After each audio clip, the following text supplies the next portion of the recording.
નમસ્કાર વિદ્યાર્થી મિત્રો, હવે તમે આ વિષયના વિડીયોઝ એક સાથે પણ જોઈ શકો છો. તેના માટે વિડીયો નીચે મારી ચેનલનું નામ છે, તો ચેનલમાં જઈ પ્લેલિસ્ટમાં જશો તો આ વિષયના વિડીયોઝ એક સાથે જોઈ શકશો. તો વિદ્યાર્થીઓ, ગયા વિડીયોમાં આપણે શીખ્યો તો ગુજરાતી ધોરણ 8 દ્વિતીય સત્રનો પાઠ નંબર 17 સંસ્કારની શ્રીમંતાઈ, જેમાં જગમોહનદાસ છે તે સટ્ટાનું એમને વેપાર હોય છે, તો તેમાં ખૂબ જ નુકસાન થાય છે. તે મહેલોમાં રહેલા હોય છે, તો નાના અમથા 50 રૂપિયાના ભાડાના ઘરમાં આવી જાય છે. એટલે લેખિતકા છે તે તેમના પુત્રી પ્રીતિની ફ્રેન્ડ હોય છે, મિત્ર હોય છે, તો તેને મળવા જાય છે. તો દાદા હારે વાત કરે છે, તો દાદા કહે છે કે અત્યારે હું બેઠો બેઠો ખાઉં છું, પહેલાંય ખાતો હતો, પણ મને દુઃખ એ છે કે હું આજે મદદ કરી શકતો નથી. કાંઈ નહીં દાદા, તમારી અવસ્થા પણ ક્યાં છે કામ કરવા જેવી, એ આશ્વાસન આપવાનો પ્રયાસ કર્યો ને અંદર ગઈ ત્યાં સુમોહન બહાર જતો વચ્ચે જ મળી ગયો. ઓહો દર્શનાબહેન, ઘણે દિવસે કાંઈ? હા, જરા બહાર ગામ ગઈ હતી. કેમ છે કામકાજ? નવી નોકરીમાં આનંદ છે ને? આનંદ તો છે દર્શનાબેન, છેક અમેરિકા જઈને ભણી આવ્યો. એ નકામું તો ન જાય ને? પણ એક વાત છે, એના મોં પર વિષાદની રેખાઓ દોરાઈ. એક વાતનું મને દુઃખ થાય છે કે આ પ્રીતિ ઉપર મારી બહુ આશા હતી. એને ડોક્ટર બનાવી અમેરિકા ભણવા મોકલવી હતી. તમે તો જાણો છો એ ભણવામાં કેટલી હોશિયાર છે, મારા કરતાં ક્યાંય વધારે. મને એમ હતું કે મારી નાનકડી વહાલી બહેનને હું ઊંચામાં ઊંચી શક્ય હશે તે કેળવણી આપીશ, પણ હવે એ સ્થિતિ રહી નથી. મને થાય છે હું એનાથી મોટો એટલે મને એ સગવડ મળી ગઈ. હવે પરિસ્થિતિ બદલાઈ, એમાં સહન તો એણે જ કરવાનું ને. સહન તો સામાન્ય રીતે મોટા કરે, એ મારાથી નાની તો પણ. એટલે તે કહે છે કે પ્રીતિ બહુ હોશિયાર છે, મારે તેને ડૉક્ટર બનાવી હતી અને અમેરિકા ભણવા મોકલવી હતી, પણ તે રહી ગયું કારણ કે હવે અમે મહેલોમાંથી મકાનમાં આવી ગયા. મોટા ભાગે ઘરમાં આપણે બધા હોય તો મોટાને સહન કરવું પડે, પણ અહીં એ ઉલટું થયું કે નાની બહેનને સહન કરવું પડ્યું. એનો અવાજ ભીનો થઈ ગયો. એના હૃદયમાં રહેલી આ પ્રેમ સરોવર વાણી જોઈને મારા દિલમાં પણ કરુણા ઉભરાઈ. હું બોલી, કંઈ નહીં સુમોહનભાઈ, સંયોગોથી પરાજિત ન થાય અને મુશ્કેલીઓમાં સામે ઝૂકી જવાને બદલે લડત આપે એનું નામ જીવન. તમે આવા પુરુષાર્થી છો, પછી પ્રીતિને શાની ચિંતા? પુરુષાર્થી એટલે તમે એટલા મહેનતી છો તો તમારી બેનને કાંઈ ચિંતા કરવાની જરૂર નથી. રસોડામાં ભાભી ચોખા વીણતા હતા. મેં કહ્યું, સાચું કહેજો ભાભી, સુખી છો કે કશુંક દુઃખ થાય છે? તપસ્વીની ઉમાના જેવું સુભગ સ્મિત કરી ઉત્પલા ભાભી બોલ્યા, અરે બહેન, તમે પણ શું એમ માનો છો કે બંગલા કે મોટર ગાડી જ માણસને સુખ આપે છે?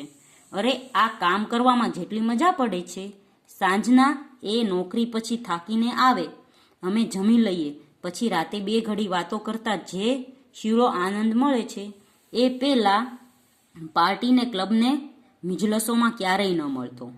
પણ એક રંજ તો મનમાં રહે છે, આજ સુધી ઘરકામ કર્યું નથી એટલે બરોબર ફાવટ આવી નથી. કામ કરતા પુષ્કળ વાર લાગે છે, થાય છે. પહેલેથી થોડું કર્યું હોત તો આજે આટલો વખત એની પાછળ ન જાત, અને આજે મને વખત મળત તો હું પણ થોડું ઘણું કમાઈ એમના બોજને હલકો કરી શકત ને. બસ આટલો શોખ મનમાં થયા કરે છે, પણ મને લાગે છે કે થોડા સમયમાં મને આ કામની ફાવટ આવી જશે, પછી હું કોઈ શાળામાં કે એમ કામ કરવા જઈ શકીશ. તો ઉત્પલા છે તે પણ તે સુમોહનની સારી રીતે દેખરેખ રાખે છે ને પરિવારને પણ સારી રીતે સંભાળી લીધું. તે પહેલાં જે શ્રીમંતાઈમાં જીવતી હતી એની કરતાં અત્યારે વિરુદ્ધ પરિસ્થિતિમાં ઘરનું કામ કરે છે, છતાં તેના મોઢા ઉપર જરાય રંજ દેખાતો નથી. પાર્વતીબહેન માળા ફેરવીને હમણાં જ ઊભા થયા હતા. મને જોતા જ બોલ્યા, આવ દર્શના, તું આવે છે તો ગમે છે.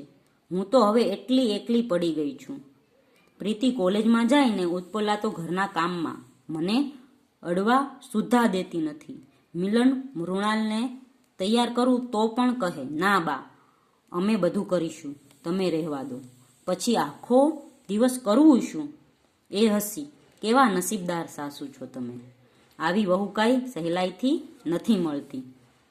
એ મારી નજીક આવી ધીમે સ્વરે બોલ્યા. તે તું શું માને છે કે એ મારું નસીબ છે? એ તો છે દાદાજીના પુણ્યનું બળ. મને ખબર છે ને, દાદાજીના દિલમાં ભગવાન બેઠા છે. જિંદગી આખીમાં કદી ખોટું કામ એમણે કર્યું નથી, ખોટું વચન બોલ્યા નથી, કોઈનો તિરસ્કાર કર્યો નથી. ભગવાને સંપત્તિ લઈ લઈને તો ઉલટાની વધુ મોટી આશીષ આપી છે. પણ શોખ એટલો થાય છે કે બધાએ આ મુશ્કેલી નિવારવા કંઈક ને કંઈક કામ ઉપાડી લીધું છે ને હું એકલી રહી ગઈ. મને થયું કપડાં સીવતા શીખું તો સંચો ઘેર વસાવી શકાય. પણ ડૉક્ટરે કહ્યું હતું આંખે ઝાંખપ આવે છે એટલે આંખનું કોઈ કામ હમણાં કરજોમાં.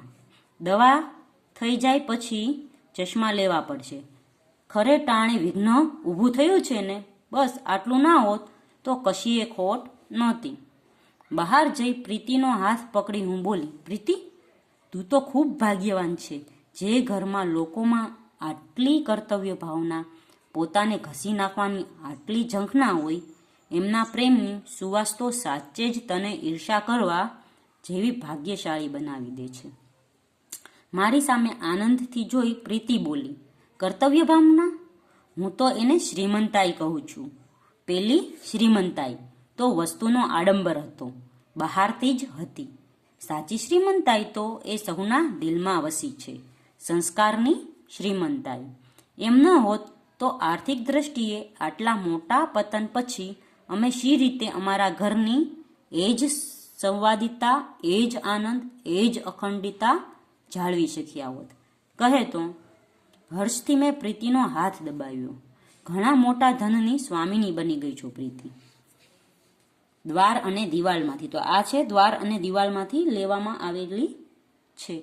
તો વિદ્યાર્થીઓ, અહીં આપણે જોયું કે ભલે તે પૈસાદાર હતા અને ગરીબ થઈ ગયા, પણ તેઓ પોતાના જે કામ નહોતું કર્યું તે ગરીબીમાં કામ કરવા લાગ્યા અને પોતાને નાનપ અનુભવતા નથી, એકબીજાની મદદ કરે છે અને પરિવારને અતૂટ રાખે છે. ભલે પૈસાદાર ન હોવા છતાં તે સંસ્કારની શ્રીમંતાઈ તેનામાં આવેલી છે. એટલે આ પાઠ દ્વારા આપણે એ જ શીખ મળે છે કે આપણે ભલે પૈસાદાર ન હોઈએ પણ આપણામાં સારા સંસ્કાર હોવા જોઈએ. નાના પ્રત્યે પ્રેમ, મોતાળાનો આદર ભાવ, સેવા ભાવ, કર્તવ્ય ભાવના, એવા બધા ગુણો આપણામાં હોવા જોઈએ. તો જ આપણે જીવન સાચી રીતે જીવ્યા કહેવાઈએ.